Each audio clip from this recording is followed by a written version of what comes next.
Au départ, on était convaincus qu'on n'avait pas de possibilité, en travaillant dans le communautaire ou dans un groupe de femmes, d'avoir accès à un régime de retraite.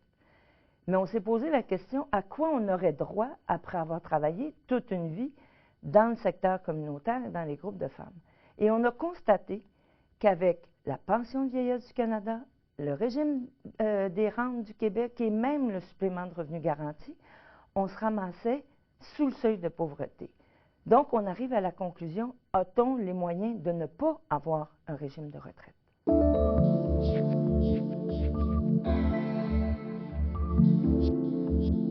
Ça n'a pas de sens que les hommes et les femmes qui ont passé leur vie à améliorer les conditions de vie des autres se ramassent au moment de la retraite sous le seuil de pauvreté. À quoi ça pourrait ressembler un régime de retraite adapté à notre secteur d'emploi, celui des groupes communautaires et des groupes de femmes? C'est un secteur particulier, on fonctionne avec des subventions, souvent le financement n'est pas très régulier, avec des hauts et des bas. À quoi ça pourrait ressembler un vrai régime de retraite, mais qui tienne compte de ces particularités-là? Pour ce faire, on a eu la chance de compter sur une expertise de premier plan. Le service aux collectivités de l'UQAM nous a soutenus dans toute cette démarche-là, ainsi qu'un soutien financier de la part du secrétariat à l'action communautaire et aux initiatives sociales et Centraide du Grand Montréal. Je siège depuis plus de 25 ans au comité de retraite du régime à l'Université du Québec. Et par ailleurs, dans le cadre de mes fonctions à l'UQAM depuis une vingtaine d'années, je fais régulièrement des sessions de formation auprès de membres de comités de retraite issus de la FTQ, ce qui m'a permis de voir le type de problèmes qu'éprouvent les régimes à prestations déterminées dans le secteur privé et dans le secteur public. Et donc, j'ai pu voir ou constater les lacunes dans la gestion du risque qui pouvaient mener ces régimes de retraite-là à avoir des problèmes importants de capitalisation, de solvabilité. C'est sur ces bases que le 1er octobre 2008, nous avons mis sur pied et démarré le régime de retraite des groupes communautaires et des groupes de femmes. Près de 1000 personnes étaient maintenant couvertes par un vrai régime de retraite qui leur garantissait une rente à vie à 65 ans et qui leur permettrait éventuellement d'éviter la pauvreté au moment de la retraite. Quand on a démarré le régime, on avait le luxe de partir à zéro et dès le début de s'assurer qu'on mettait toutes les chances de nos bords en termes de gestion du risque pour s'assurer de réaliser nos 3 objectifs. Payer les rentes garanties que les gens ont acquises, garder la cotisation le plus stable possible et être en mesure d'indexer le plus régulièrement possible les personnes en fonction de la situation financière du régime.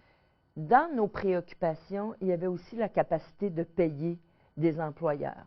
Une fois que l'employeur a accepté de verser une cotisation donnée, disons 3 % de la masse salariale, peu importe la situation financière du régime, la cotisation du groupe ne changera pas, à moins que le groupe décide, une année ou l'autre, d'augmenter ou de diminuer sa cotisation patronale. Chacun des employeurs se pose la question, qu'est-ce qu'on est en mesure de mettre dans le régime de retraite des employés? Donc, ça varie, les cotisations salariales et les cotisations patronales varient et c'est des décisions par organisation. On sait que l'autonomie de gestion est importante pour les groupes. On a essayé de prendre ça au sérieux aussi.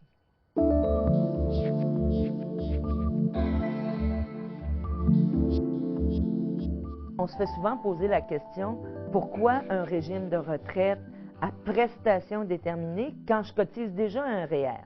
En fait, ce n'est pas tout à fait la même chose, ce n'est pas la même chose. Ça pourrait se compléter, mais ça ne se remplace pas. Un régime de retraite, ça nous garantit une rente. Un REER, ça nous garantit de l'épargne. Ça nous aide à payer un peu moins d'impôts et ça nous garantit de l'épargne, mais ça ne nous garantit pas une rente au moment de la retraite. Et ceux et celles qui avaient des gros REER ces dernières années ou la dernière année et qui souhaitaient prendre leur retraite maintenant ont vu fondre de 25 à 30 % leur épargne REER. Donc, ils sont mal pris parce que ces personnes ont pris leur retraite au moment où il y a une chute du rendement. Tandis qu'un régime de retraite à prestations déterminées garantit la rente et ce, toute la vie durant. En plus, mon épargne d'un REER va fondre avec l'âge, tandis que la rente est garantie à vie et si j'ai la chance de vivre 105 ans, la rente va me suivre jusqu'à 105 ans.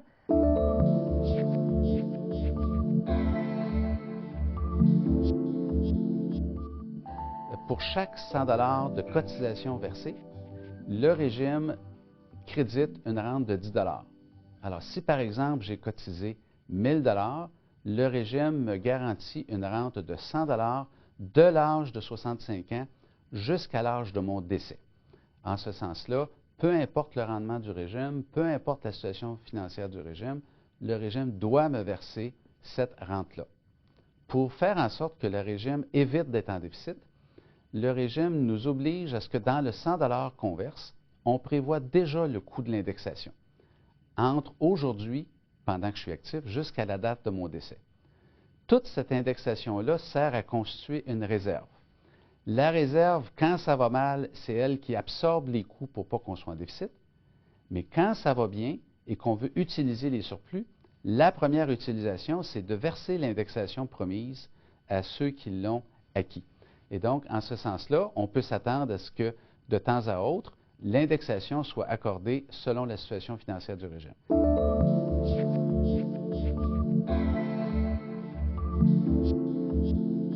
On peut se poser la question, qu'est-ce qui arrive à mon argent en cas de départ? Et on sait qu'il y en a beaucoup, ça roule dans les groupes communautaires.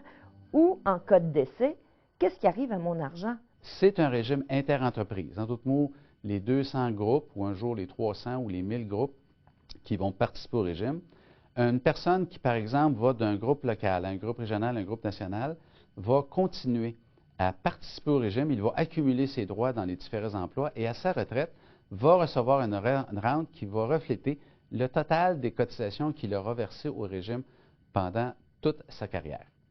En fait, la valeur de la rente accumulée, donc que vaut la rente au moment de mon décès ou de mon départ, ce patrimoine constitué va vous suivre, soit vous dans un autre emploi, dans un transfert, dans un régime de retraite, dans un compte de retraite immobilisé qui va vous être accessible au moment de la retraite ou qui va être donné en héritage à vos ayants droit.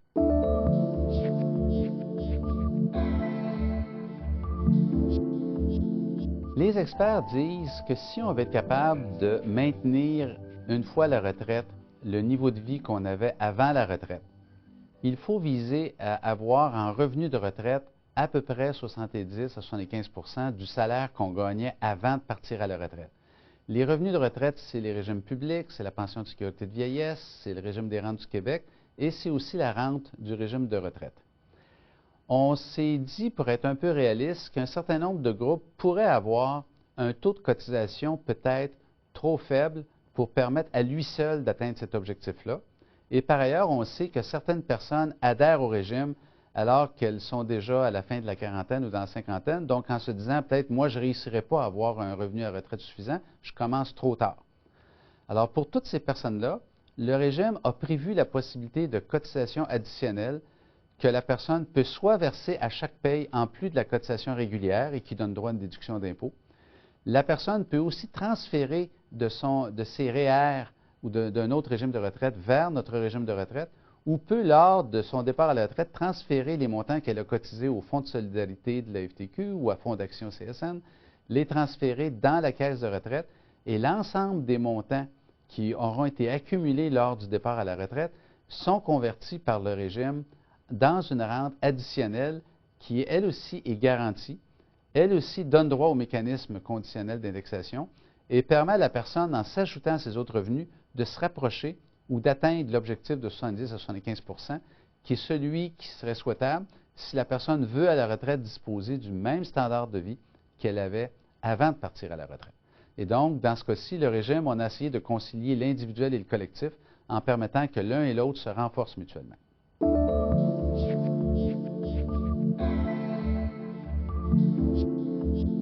Une de mes grandes fiertés, c'est d'avoir pu m'associer à des gens du communautaire et de faire en sorte qu'on a utilisé les connaissances des uns et des autres pour bâtir un régime qui est très différent des autres régimes de retraite dans leur design, parce qu'il y a des bouts que moi, j'ai peut-être contribué au plan technique, mais ceux qui ont dessiné le régime, ils l'ont rendu adapté aux réalités du communautaire, ce sont les 12 à 13 personnes du comité initial. On est surtout fiers d'être capable de dire que plus de 1500 salariés du communautaire ont maintenant accès et sont couverts par un vrai régime de retraite à prestations déterminées qui leur garantit une rente à vie. Plus de 220 groupes issus de tous les secteurs de l'action communautaire ont adhéré au régime de retraite. On a pu partir d'une belle feuille blanche et dessiner un modèle de gestion du risque où la viabilité du régime à long terme était au cœur. Et donc, on a ce moment-ci un régime qui se veut un peu exemplaire dans la gestion du risque. On m'a demandé de faire des présentations à d'autres caisses de retraite où j'explique notre approche de gestion du risque. Et ce que les autres nous disent, c'est qu'on a manifestement une approche originale et intéressante à un problème par ailleurs difficile. On est très heureux de constater que notre caisse est à plus de 1 500 000 et que ce n'est qu'un début. Quand on regarde le potentiel de ce régime-là, il y a entre 50 000 et peut-être 80 000 ou 90 000 personnes qui, dans le secteur des groupes communautaires ou de l'économie sociale, sont des personnes susceptibles d'appartenir à ce régime-là. Et moi, je pense que dans 10 ans, on va avoir un régime qui va avoir des actifs considérables de plusieurs dizaines de millions de dollars, sinon plus. Vous pouvez obtenir, vous aussi, un meilleur revenu de retraite en cotisant dès maintenant au régime de retraite des groupes communautaires et de femmes.